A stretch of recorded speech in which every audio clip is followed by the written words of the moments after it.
விடிய காத்தால 6 மணி. கோழி கொக்கரக்கோன்னு கூவுனுச்சு. சரி நம்ம மாடியில் செட் பண்ண கப்பிக்கு இரை போடலான்னு சொல்லிட்டு நானும் சிங்கநாளை போட்டு சரசரன்னு மாடி ஏறி வந்துட்டேன். அங்கே போய் பார்த்தா ஒரே ஷாக் எனக்கு. என்னடான்னு கேட்பியா? உள்ளக்க ஃபாக்ஸ் ஸ்டைல் கிடக்குங்க. யார் போட்டான்னு கேட்பியா? அது நான் தான் போட்டேன். ஒன்றும் பிரச்சனை இல்லை.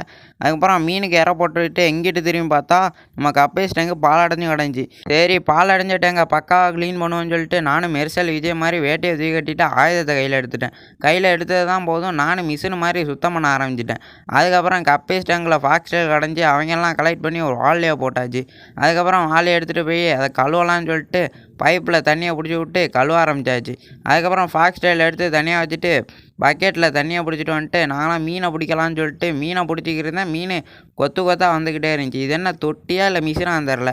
அதுக்கப்புறம் நானும் சரசரன்னு எல்லா மீனையும் பிடிக்க ஆரம்பிச்சிட்டேன்.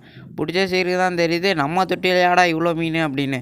நான் இந்த எல்லா கப்பேஸையும் கிவ்அவே பண்ணலான்னு இருக்கேன். நீங்களும் கிவ்அவே வேணும்னா கமெண்ட் பாக்ஸில் ரெட் கலர் ஆட்டை கமெண்ட்டில் தெரிக்க விடுங்க.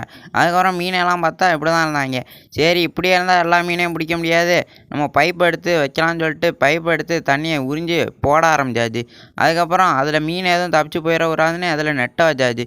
சரி நானும் அப்படியே சுற்றி பார்த்தேன் எங்கடா தண்ணி குறையுமான்னு. குறைஞ்ச பாடையில் சரி இவங்களெல்லாம் நம்பி வேலைக்கு ஆகாது, நம்ம உரையிட்டா பெரிய பைப்பை திறந்து விட்டோன்னு சொல்லிட்டு திறக்க ஆரம்பித்தோடனே அதுவும் அருவி மாதிரி ஒட்ட ஆரம்பிச்சிச்சு.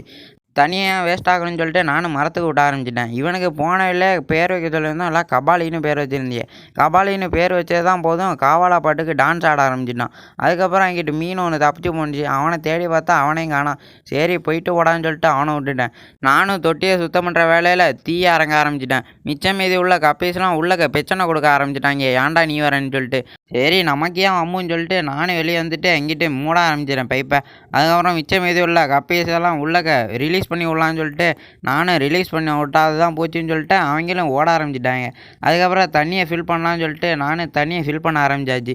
வாளியை வச்சா மீனுக்கு அடிபடான்னு சொல்லிட்டு வாளியை வச்சுட்டு அதுக்கு மேலே தண்ணியை ஃபில் பண்ணிட்டோம். பாக்டீரியாவை கொல்றதுக்கு நானும் கல் உப்பு எடுத்துகிட்டு வந்துட்டு தண்ணியில் கலந்து விட்டேன். மிச்சம் மீதி ஃபாக்ஸ் டேலையும் எடுத்து போட்டுட்டு சீட்டை எடுத்து மேலே கவுத்திட்டேன். கடைசியில் அவுட்ஃபிட் இதுதான் காய்ஸ். தளபதியை பிடிக்குன்னு சொல்கிறவங்க சப்ஸ்கிரைப் பண்ணுங்கள். எத்தனை பேருக்கு பிடிக்குதுன்னு நானும் பார்க்குறேன்.